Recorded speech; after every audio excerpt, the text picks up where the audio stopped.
Olá, pessoal. Esse aqui é o primeiro vídeo de uma série de videoaulas da disciplina Eletrônica Básica 2 da Universidade Federal de Itajubá. Nessa aula, vou explicar os tipos de amplificadores. Quem está falando é o professor Diego Camilo Tami Lopes. Então, vamos lá. Os tipos de amplificadores. Existem quatro grandes tipos de amplificadores. Aqui nós podemos ver nesse slide, na representação da simbologia do do, desculpa, na representação da simbologia do amplificador operacional, nós vemos aqui no canto superior esquerdo o amplificador de tensão. Esse amplificador de tensão, as suas características, ele vai ter na entrada um sinal de tensão, na saída um sinal de tensão. Só que nesse caminho entre a entrada e a saída vai ter um ganho de tensão, no qual multiplica essa grandeza na entrada, amplifica na grandeza de saída. Beleza? Esse amplificador de tensão, nas características ideais, vai ter uma resistência de entrada alta, nesse caso, idealmente infinita, e uma resistência de saída zero. Agora, análogo ao amplificador de tensão, existe um amplificador de corrente. Então, nesse caso, vamos ter uma corrente de entrada, sinal de corrente na entrada, um sinal de corrente na saída. Esse sinal de corrente na entrada vai ser multiplicado pelo ganho de corrente, fornecendo um ganho de corrente, ou seja, uma amplificação desse sinal na saída. Nas características ideais, esse amplificador de corrente vai ter uma resistência de entrada nula, uma resistência de saída infinita. Beleza? Esses dois aqui na diagonal são os clássicos, né? Amplificador de tensão, amplificador de corrente. Mas não são os únicos. Existem outros amplificadores, como é o caso do amplificador de transimpedância, no qual vamos ter na entrada um sinal de corrente, esse sinal de corrente vai ser transformado numa grandeza ou um sinal de tensão na saída. Para isso, a gente vai multiplicar por uma grandeza chamada RO. Esse RO vai ser a transimpedância. Idealmente, a resistência de entrada desse amplificador vai ser nula na entrada e na saída igualmente nula. Agora, existe o último aqui no canto inferior esquerdo, o amplificador de transcondutância. Ele vai ter uma grandeza de tensão na entrada e vai ser transformada numa grandeza de corrente na saída, multiplicado por Gm maiúsculo, que seria como se fosse a transformação, né? A grandeza que transforma esse sinal de tensão na entrada pela corrente na saída. Idealmente, a resistência de entrada vai tender a infinito e a resistência de saída vai tender a infinito no modelo ideal. Mas esses quatro amplificadores, eles têm características diferentes, né? Então, nós podemos verificar aqui que esses dois amplificadores aqui da direita, eles vão medir corrente ou amostrar corrente na entrada, beleza? Então, esses dois amplificadores, a gente pode falar que são circuitos que amostram corrente na entrada. Então, idealmente, eles vão ter uma resistência de entrada nula, né? Nas condições reais, essa resistência de entrada vai ser uma resistência pequena, beleza? Nesse caso aí, a gente pode chamar eles como medidores de corrente, beleza? Agora, os circuitos que amostram tensão na entrada, nesse caso, os dois da esquerda aqui, Vin na entrada, Vin na entrada, amplificador de tensão, amplificador de transcondutância. Esses dois circuitos aqui têm resistência de entrada infinita no modelo ideal. Então, circuitos que amostram tensão têm que ter uma impedância de entrada alta. E a gente pode chamar eles de medidores de tensão, tá? Esse aí analisando o ponto da entrada. Mas esses quatro amplificadores aqui, eles também fornecem uma grandeza na saída, tá? Então, os circuitos que fornecem ou geram um sinal de corrente, então, nesse caso aqui, os dois de baixo geram corrente, na saída, tá? Eles têm que ter uma resistência de saída infinita no modelo ideal, tá? É muito alta no modelo real e a gente vai chamar eles de fonte de corrente, porque fornecem corrente. E ao mesmo tempo, os circuitos que geram ou fornecem tensão, os dois de cima, Vout e Vout, eles têm que ter uma resistência de saída no modelo ideal, nula, no modelo real, baixa. Beleza? E circuitos que geram ou fornecem tensão, eles vão ser chamados de fontes de tensão. Beleza? Então, analogamente, a gente vai ver essas quatro características desde o ponto de vista de circuitos, medição de circuitos de grandezas elétricas. Então, o medidor de corrente a gente chama de amperímetro. O amperímetro, ele se conecta em série com a corrente daquele dispositivo que precisa ser medido, né? Então, o medidor, idealmente, ele tem que ter uma impedância de entrada nula, tá? Então, o amperímetro ideal tem uma impedância de entrada nula, o amperímetro real tem uma impedância de entrada bastante pequena. Para quê? Para não afetar o sinal que está medindo, tá? O sinal de corrente que está sendo medido.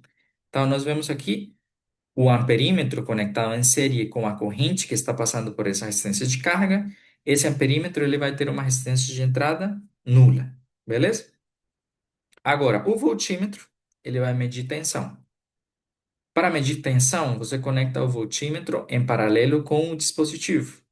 Tá? Nesse caso aqui, essa caixa vazia aqui é um dispositivo. Vamos medir a tensão de saída mediante a conexão em paralelo do voltímetro. E o voltímetro tem uma impedância de entrada infinita no modelo ideal, finita, mas muito alta no modelo real, certo? Para ter uma medida exata da grandeza de tensão daquele dispositivo. Então, amperímetro medindo corrente, voltímetro medindo tensão. Agora as fontes. A fonte de corrente, representada aqui por esse modelo de circuitos, gerando uma corrente nesse sentido, tá? Ela vai ter uma impedância de saída alta, ou seja, essa fonte aqui tem uma impedância de saída alta, o que significa que, idealmente, essa fonte vai fornecer toda essa corrente I a uma carga conectada nesses dois terminais AB, beleza? E a fonte de tensão tem uma impedância de saída baixa, para essa tensão gerada pela fonte estar localizada, né, ou ser entregue a essa carga que vai ser conectada nesses dois pontos AB. Então, essa fonte de tensão vai, se sua impedância de saída for baixa, curto-circuito, essa fonte de tensão vai alocar toda sua amplitude de tensão na carga ou na saída do circuito. Beleza? Então, nós temos aí a fonte de corrente ideal e a fonte de tensão ideal. Agora, vamos levar essas características para aqueles quatro amplificadores. Esse aqui seriam os modelos ideais. Então, amplificador de tensão, ele vai medir tensão, resistência de entrada tem que ser infinita. Ele vai fornecer tensão, resistência de saída tem que ser zero, beleza? Condições ideais. Então, na entrada, se eu vou medir tensão, vou ter um voltímetro. Impedância de entrada tendendo para o infinito. Na saída, eu vou fornecer tensão. Então, eu vou ter uma fonte de tensão, resistência de saída tendendo para zero. Amplificador de transimpedância. Eu vou medir uma grandeza de corrente, então eu vou ter um amperímetro. Resistência de entrada, muito baixa, zero no modelo ideal. E vou fornecer tensão. Grandeza de saída, Vout, então uma fonte de tensão, vai ter uma resistência de saída, no modelo ideal, zero. Amplificador de transcondutância vai medir tensão, resistência de entrada infinita, ou seja, vamos ter um voltímetro e vai fornecer corrente, fonte de corrente. A fonte de corrente tem uma impedância de saída alta.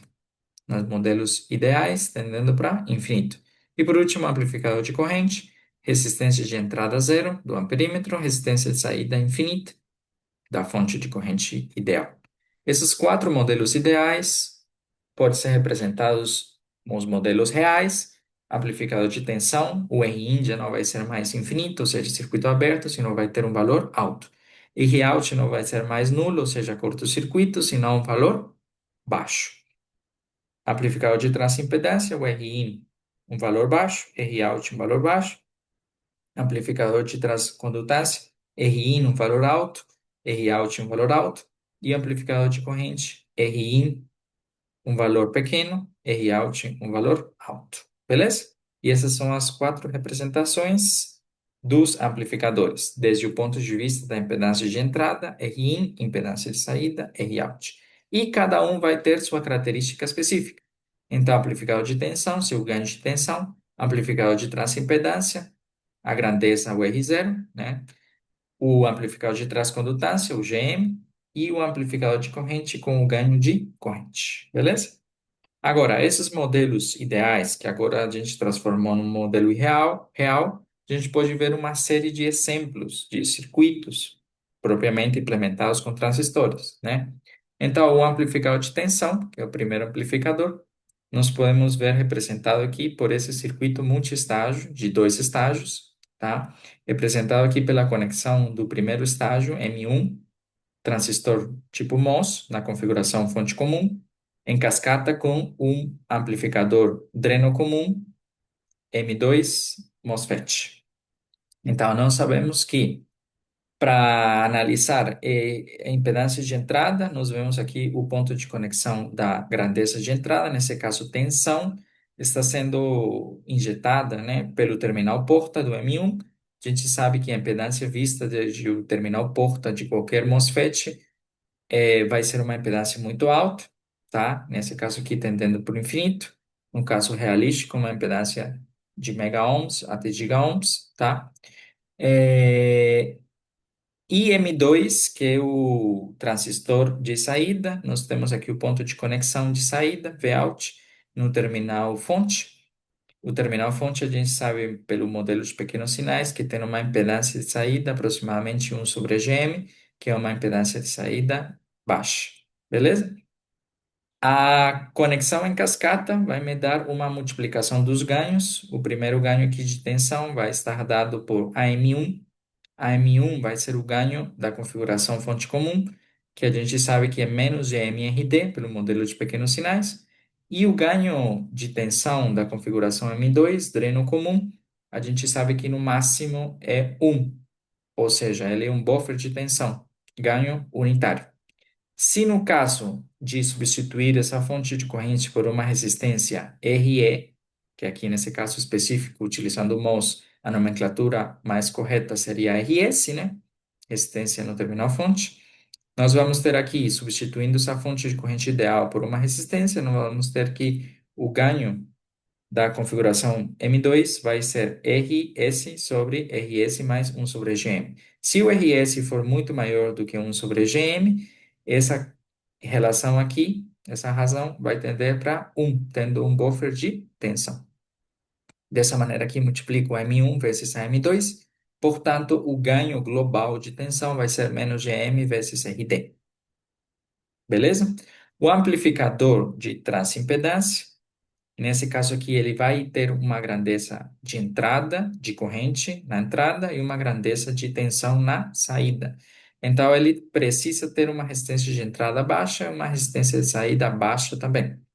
Para ter uma resistência de entrada baixa, nós utilizamos aqui M1 na configuração porta comum, pois o terminal porta aqui vai para uma tensão contínua que vira curto-circuito, que vai para o terra no modelo de pequenos sinais. E M2 continua na configuração dreno comum, mesma configuração que aqui usada no primeiro amplificador, amplificador de tensão. Nesse caso aqui, a gente já sabe que a resistência de saída vai ser 1 sobre GM2, que é um valor baixo.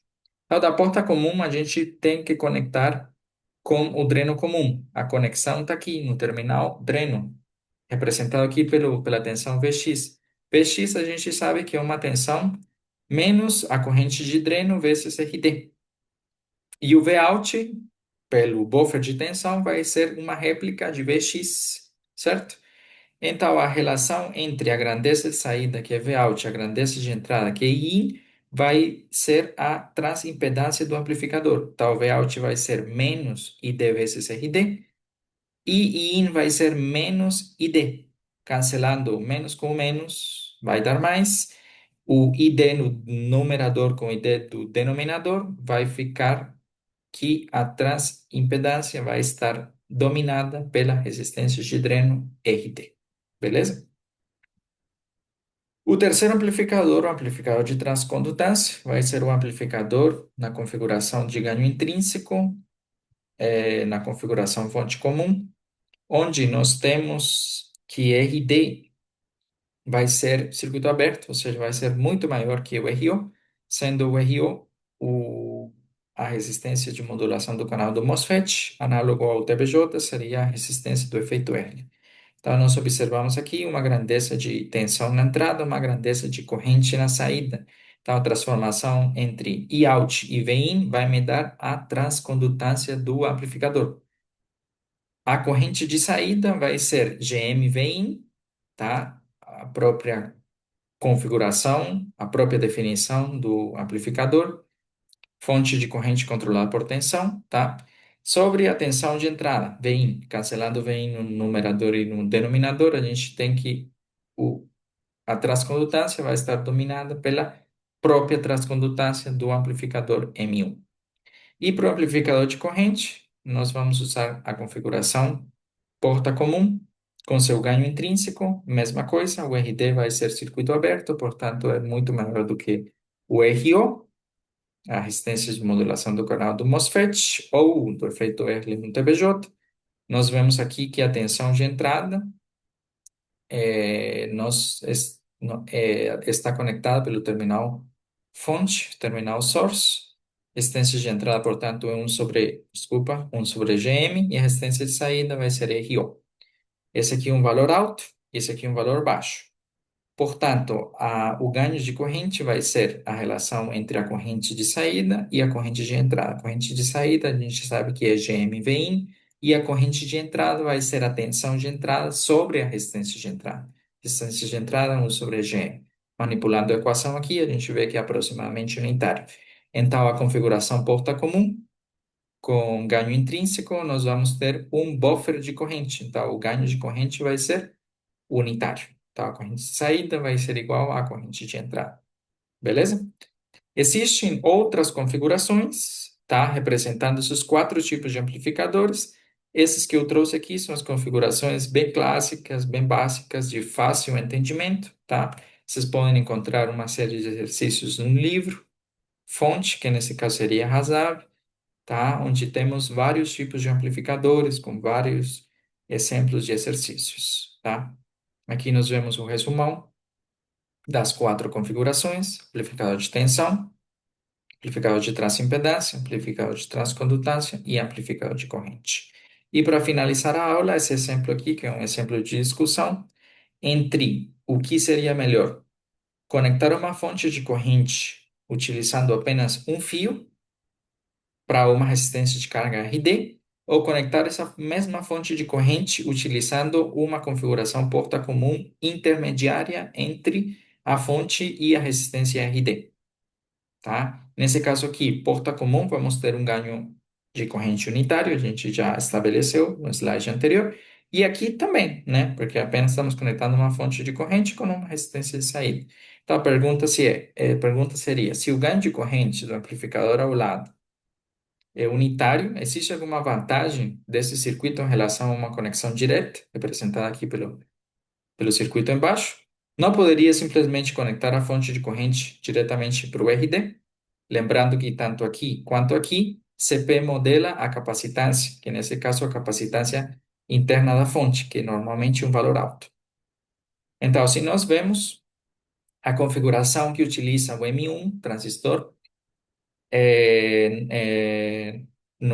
na configuração porta comum, nós vemos que o uso desse estágio porta comum fornece uma impedância de entrada 1 sobre GM. 1 sobre GM é uma impedância pequena que movimenta o polo de entrada para uma frequência muito mais alta. Então, o ômega de menos 3 dB vai ser, vai estender a largura de banda de trabalho dessa configuração.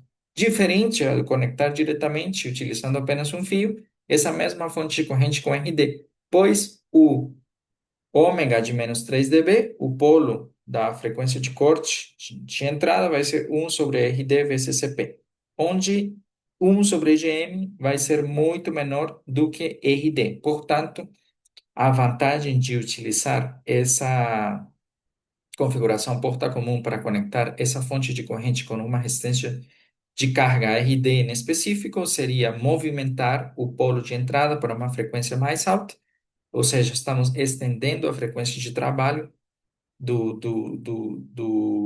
da configuração e, ao mesmo tempo, estamos fazendo um bom casamento de impedâncias, diferente de apenas conectar essa fonte utilizando uma maneira direta, utilizando explicitamente um fio. Beleza? Bom, espero tenham gostado dessa primeira aula. Até a próxima.